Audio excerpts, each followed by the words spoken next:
This is Kerry Steller with MMA UK and in the Girls Corner, and I am here with my very good friend Alesha Zappitella. How you doing, Alesha? Hi, I'm doing great. How are you doing? I'm very well, thank you. Really excited to talk to you about your upcoming fight and everything that's been going on with you the last couple months. You're fighting Kelly D'Angelo, Invicta FC, February 7th in Kansas City. How excited are you? I am so excited. Honestly, I'm so excited to be back in the Invicta cage and back fighting in America and fighting in front of everybody that I know. And I know that a lot of people I know are going to be watching, so that's exciting. Absolutely, and it's it's actually in our time zone and time frame, so it's not like it's going to be at like whatever time where it's like, hey, you got to get up early or you got to be up or whatever. What was it like fighting overseas? I absolutely love fighting in Japan. I've fought in China before, and this is my first time fighting in Japan, and I will say, pretty honestly, I love fighting in Japan. It's probably my favorite place I've ever been. I would love to go there just to be a tourist and just to see the rest of the country. The fans, they're so respectful. Like, they got me some gifts, and they all were waiting outside the hotel wanting to get my autograph. Like, it's weird. Over there, they made me feel like a celebrity. I don't really feel like that here in America, but in Japan, it was pretty cool. Well, from what I understand, they love Americans, so that's got to be a big part of it.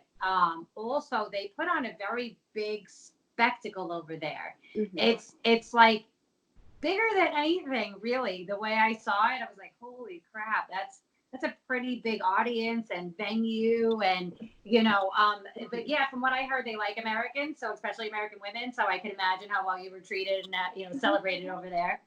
Yeah, and like I had the crazy pink and purple hair, and they're all about that. So it was great.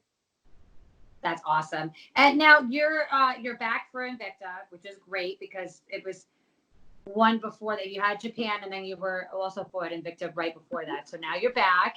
How did this fight come about? Tell us a little bit about that. So since my last fight, I had been asking my coach a lot for a fight, and I almost had one lined up, and then it fell through, sadly. But you know what? That's probably the way that it was meant to work out. I've been going through a lot in life. I've made a lot of life changes in the past couple of months since my last fight, and really, this fight came as soon as I started making the change to just be the best me. As soon as I started writing out a schedule, following it, and practicing as hard as I could every day, my coach contacted me and offered me a really good fight. It's kind of weird how the universe works. It rewards you. Absolutely. It works in mysterious ways, and it does reward you. And, this will be a really great fight for you stylistically. I've watched you both fight. I've seen a lot of her fights, and she's really into grappling and wrestling. So I think that for you, this is going to be a fantastic fight. Oh, I definitely think so. I watched her last fight live, and I thought it was a good fight, but I think that for my comeback fight, I think this is a good fight for me. Oh, absolutely. I mean, it's going to be one, you both can throw hands, but two, everybody loves watching your ground game. So it's going to be fun for us to see where you guys go with that. And now she had come in overweight in her last fight. Is that not a concern, but is that something you guys are preparing for just in case? It hasn't really crossed my mind that much. My last opponent for Invicta also came in overweight, but I'm going to bet anything on the fact that Kelly D'Angelo is not as big as Viviani was in that cage. Like, Viviani was huge for an atom weight, and there's no way that Kelly's as big as her. I agree. Viviani was gigantic comparatively. And not that like it was so big, but she and you could see she came in overweight. You know, and you could see where you walk around that you looked how you're supposed to. So, but that was a really great fight for you. That showed, I know we talked about it, but that showed heart of a champion, the chin of a beast, for everything she was throwing at you, she couldn't knock you out. Nope. And I would be okay with revisiting that fight. I know that she's pregnant now, just having a kid. So like once that's all done with and I have a couple more fights under my belt, I would definitely be okay revisiting that fight. But I also think before that I would really like to fight Kana again. Oh, yes. I think that would be a really, really good one for you too. But I would like to fight her in America. Okay. Why not? I mean, you already fought on her turf. Mm-hmm. So why not fight, on yours? And right. That could probably be a Bellator crossover unless Invicta brings her in. Right. And it was such a close split decision that it makes sense. Yeah. Oh, absolutely. It makes a world of sense. And then I know there's rumors about an atomweight tournament in Invicta coming up this year. Mm-hmm. So is that obviously something on your radar? I don't assume it wouldn't be. I would love that. And I've been thinking about it more. The way that the tournament is set up, I really think that it would kind of be in my favor. I've wrestled since I was 5. If I have to go out there and give it my all for 5 minutes at a time, I can do that. Yep. I could go out there and honestly, I could wrestle any girl for 5 minutes and beat her. It's really funny because when I first heard about it, that was my immediate thought is you've wrestled and you've done that. So for you, this isn't going to be hard. You're not going to get that adrenaline dump. You're used to that. That's mm-hmm. your bread and butter, in my personal opinion. So a tournament would be amazing. And I could see you taking the whole thing, especially because you can, literally just sit there and control someone for 5 minutes if you wanted to. I mean, that isn't how I would want to win all my fights, but yeah. It's a tournament and I got to do what I got to do to win, right? Absolutely. Now, I also heard, oddly enough, because when I was at PFL, we were talking about the lightweight division for the females, and would they be putting in another division for women? And he didn't say yes, but he did say he's going to be looking at tournaments outside of the promotion and the winners of those tournaments outside of the promotion. So I'm wondering if they're going to be looking at that, because they have the lightweight division for women, which no other organization has. So for them to pull in atom weights, only Invicta has that. So it would be in their, realm of stuff to do, which would be amazing for you guys to be fighting for $1 million at the end of the year. Definitely. That would be amazing. Girls, like, there's girls in the UFC and they have the chance to make like a lot of money, but atomweights, we don't have that chance. And yeah. I'm just waiting for one big promotion just to give us a chance. And honestly, I've been loving everything that PFL does. Well, and it's funny because everybody that fights for them says the same thing, that they love what they're doing, the format. And again, for you, their format is perfect because during playoffs, when you have I think it's 1 5-minute round for them for the tournament, but then in 45 minutes to an hour, they got to do it again. And you see a lot of people that aren't used to that style, that don't fare as well as, like, say, Lance Palmer, that right. is so used to that style that that's like, you could see he's just like, whatever. Kayla Harrison, same thing. You know what I mean? She's used to that. So for you guys, I feel like that's just the perfect equation, and one, having Invicta do that is just a good, stepping stone. And maybe that's what they were talking about. I don't know, but you guys are hot right now. Atom weights are on fire in female MMA, in my personal opinion. I agree. Atom weights put on really good shows. Like, it's very fast paced. Yes. And I know lightweights don't usually have a lot of finishes, but there's a decent amount of finishes in atom weight division. And if there isn't, it's action packed. Like, from the start to the end, we don't stop moving. We don't stop throwing or going at each other. They're great fights. Yeah. Did you watch any of the Risen over the weekend? Yeah. No, I didn't get to, sadly. They were really good. The atom weight specifically, I was loving it. Because it's fast paced. It's high action. So I definitely agree with you. I was very, very excited about the fights, and I just love watching all of them. And even, New Year's Eve, it was, people didn't realize, like, how are they going to go through 6 fights till 11 o'clock? And I said, these are 5-minute rounds. Like, you guys aren't understanding. It's gonna, if anything goes a distance, it's gonna be a long night. you know. Right. And a couple did, and a couple were knockouts. It was just so great. So I think that you would do fantastic in that setting. Super fantastic. But before we get more into that, let's talk more about you. What is going on personally that you're doing that you're finding fun in? Because fighting is so much fun and it's great, but like you gotta have love outside of that too. You know what I mean? So how is everything in your personal life now that you've gone through all the bad shit that you did last year?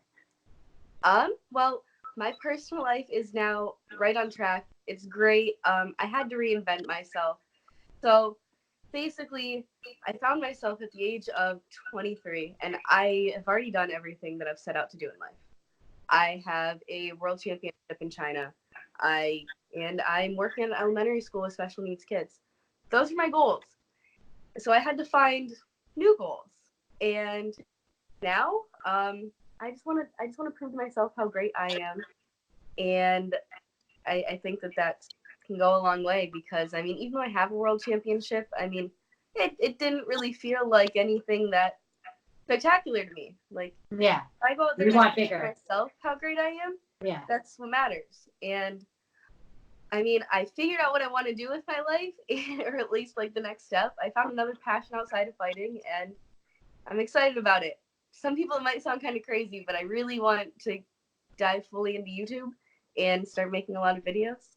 There is nothing wrong with that. I think it's great. I love it. I know we talked about doing the bitch and burn thing, which we should totally do. I actually was with Ashley Rollo New Year's Eve. She's an ESPN reporter, and she was like, I would totally do that. I'm like, we could get like a round table of a bunch of chicks on here. I think you get like 4 or 5 on Skype and really have just it's fun.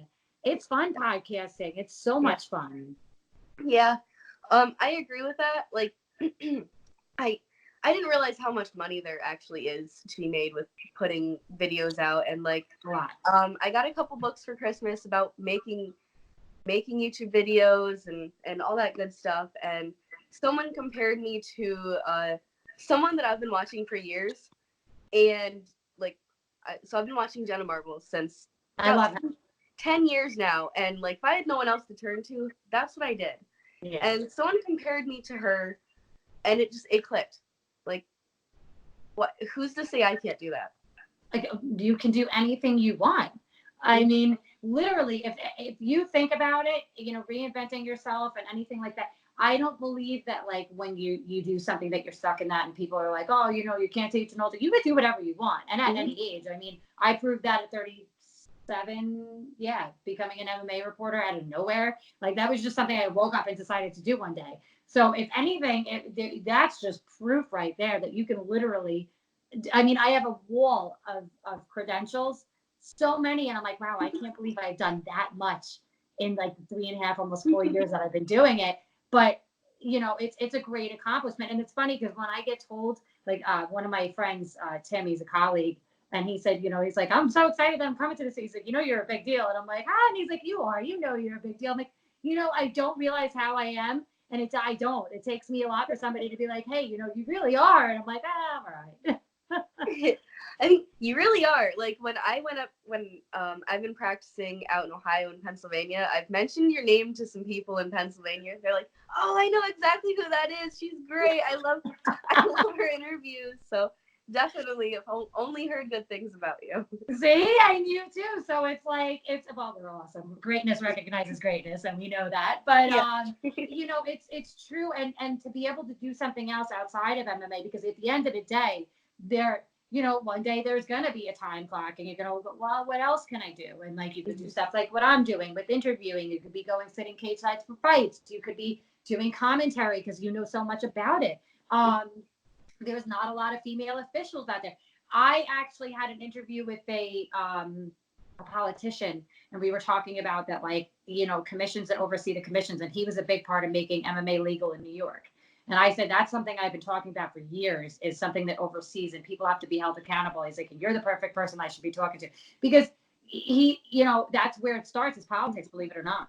Yeah, that makes sense. And there needs to be, because you hear a lot of great stuff that happens and a lot of bad stuff and shitty calls, and I don't believe in an early stoppage at all because, I kind of feel like if somebody wants to save their fight or if the ref, that's pretty much their one and only job is to step in and fight your safety. So I will never say that if it's an early stoppage, but decisions that are made, the looking past certain things with like, what's his Herb Dean, looks past John Jones cheating, looks past Conor McGregor cheating, like that, you're paid under the table, clearly. Yeah. You know what I mean? So people have to hold people accountable. So like people like you, I think it's great that you are exploring different things and different options because it's needed. Mm-hmm. Yeah, and like I would like to get out into the other side after I'm done fighting, like commentary and doing interviews and all that stuff. But for right now, I really think that making videos, and I love it. It's a lot of fun, and I actually get more views on all of my videos that I just come up with in my head, like on my funny videos or like trying on clothes type of videos. They get way more views than my vlogs. So I think that means that I'm getting an audience from outside sources, not just from my MMA career. Which is something you should really, people don't realize that. And when I was doing, I don't know if you ever saw it, but back when I first started doing this, I did something called High Drama, and you could imagine what it was. And me and my friend sat there, and just the reason why I started and decided to become an MMA reporter was we were talking a lot of shit and just started talking MMA. But we were bringing so many things up into it, and we had a really big following. I was shocked, but people just wanted to hear what we were going to say next, whether it be something completely inappropriate, which was her, or, something crazy about MMA. And it was just, people loved it. So you have something, go with it. Definitely. You have to harness it and you have to go with it because at the end of the day, that's going to bring a whole new viewership to your world. Like when I decided to do this pool tournament, I now have a ridiculous amount of pool people following me that I didn't have before. So I have a whole new community of followers. Yeah, which is wild. I was showing my friend, you could look at your breakdown on Facebook, like on In the Girls Corner, I could look where, my ages is from. Is it women, men? Men is my biggest following, surprise, surprise. And then it shows you the countries, and it's USA and UK are huge for me. And they're like, wait, you got people over in Israel? I'm like, I got people everywhere. Go look at my phone. I got people all over the world. It's incredible. And that's what you'll get too. That's why with the tattooing, I talk about that a lot. And I started, enveloping myself into tattoo community because it's a new group of people. So you got the right idea. Yeah. Thank you. Now, what about you're working at an elementary school, you said? Mm-hmm. Yeah. What are you doing there? Because I think we talked about it the last time a little bit, but I know we didn't go too far into it. What are you doing? So I'm a paraprofessional. I go in, I work with special needs students. So basically I'll work one-on-one with them. I'll go in the classroom and I'll help them out. And then for the things that they really need help with, I'll take them off. I'll work with them one-on-one. Is that something you went to school for? You have to have an equivalent of an associate's degree to work as that. And I completed 2 years of college. So that's awesome. See, college works, people. College works. I don't deter people, but I also don't crush somebody's dreams that goes, I don't want to go to college. I want to try this route because I'm like, you know what? There's not everybody's standardized. So to do it like the route that you're doing, where you didn't have to go to 4 years for it. You could do the 2 years and still do what you're doing. Work with kids, which seems to be something you love doing. Yes, I love doing it. The pay isn't great, but that doesn't matter to me. It's so rewarding. And if I wanted to actually be a teacher, I'd only have to go back for 2 more years. Which is nothing. Yeah. That's nothing. This is something that you could think about incorporating and talking to your gym or even in your own regimen. I interviewed a guy, Chad Hooker. He owns Puzzle Piece Athletics, and it's for kids specifically with autism, but they deal with all kids with special needs and adults.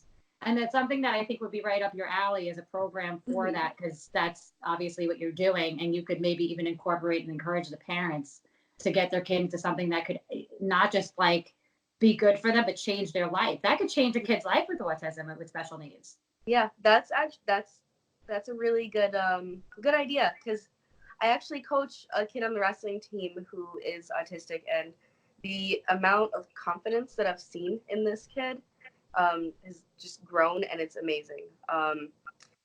And also like getting kids with autism in sports and having the other kids see that how much they are capable of, and they just accept him, and it's amazing to see. Like they'll joke around with him, and like they help him with like wrestling shots and stuff like that he needs help with, and it's just amazing to see.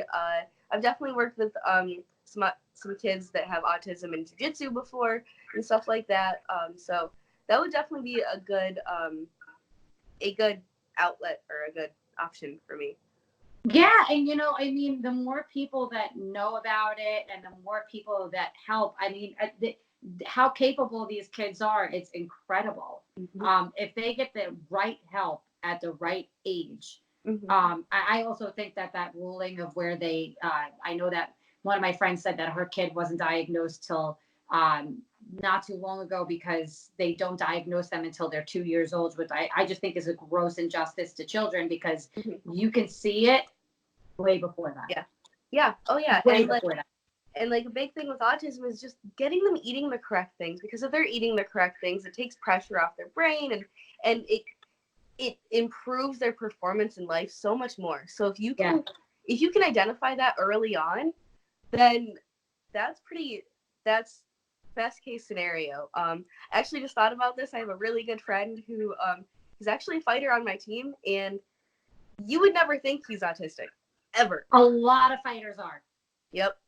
Serena Southport, John Howard. There's a Bellator fighter. I can't remember his name. He is clinically autistic. There's quite a few. Their athleticism is amazing, and they learn at a different pace than we do, or people that don't have sensory issues do. It's wild, and that's why people are like have such a misconception about it. And it's funny that you bring the food thing up. This is so going into conspiracy, but I don't even care. I was just telling, like, I now am like saying it like I'm like the activist for, how like people are like anti-vax and all that stuff. Mm-hmm. Well, I think it could be a part of it, but I think it's environmental. We have food, substances in our food and chemicals in our food that's banned in other countries, like completely banned. They can't have in their food. Why are we allowed? Yeah, I take a lot of vitamins because of the amount of nutrients that are taken out of food, like that isn't in or even organic food. I know. So I take a lot of vitamins on a daily basis. And you could definitely be onto something because there's a lot of stuff in food that just isn't allowed other places. Yeah. What about the water? People are like, you're crazy. I said, no, everybody has. I drink only filtered water. That's all I drink. Yep. I also have a shower filter because when they test the water and they'll find drugs in the water for like people flushing it down the toilet and all sorts of crazy shit in the plastic that's in our waters and all this stuff, it's your body absorbs it. So like I'm a big perpetuator, especially for fighters and stuff, like get yourself a shower filter, because if you're trying to make yourself as clean as you can, you never know what could be being absorbed into your body. Oh, definitely. Like aluminum and other stuff. Like aluminum leads to cancer. I've actually. And it probably doesn't help autism, which I think if you have it or you don't, you know what I mean? I think that it's a gene, I think, personally. It's like inevitable. I've actually switched to like organic and organic almost everything, like makeup. Me too. And deodorant and shampoo, all that stuff. Yeah. You have to be really, really on top of it, because at the end of the day, and I hate to say it, but like the government isn't on top of it, clearly, because if it was, we wouldn't be having epidemics and, all this stuff. And, you have women turning to like Botox and, fillers and stuff that's so far into your body. And you see these people all have a certain look on their face. And it's a very weird, hard, not natural, Right. So neither is putting garbage into your body. And I'm like I think that, especially fighters really need to be careful of what they put in their body and on their body. It's just detrimental. Ever since my last fight, I've actually cleaned up my diet, like completely. I've switched. I've been working with a nutritionist, and I've seen such a difference. Like I wasn't even in the gym for a while, and there was just fat just falling off of me. Like I look really different now that I'm lifting too. Like it's I don't know. It's Well, your amazing. skin looks amazing and your hair looks amazing, and people don't know that that's a big part of your diet. Drinking water, lemon water is great for your skin and for your health all over.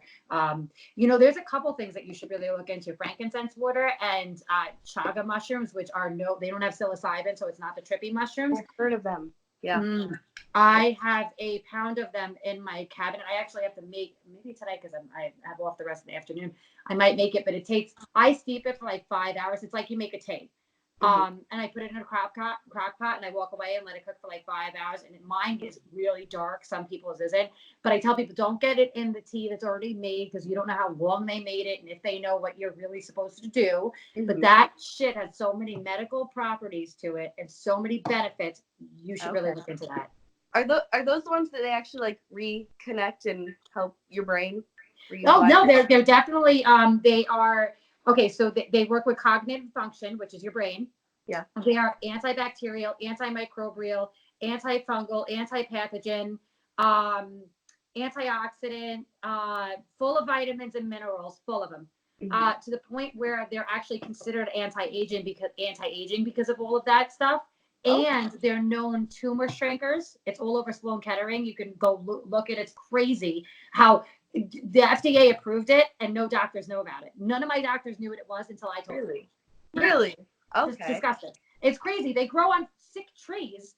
You could go and forage it yourself.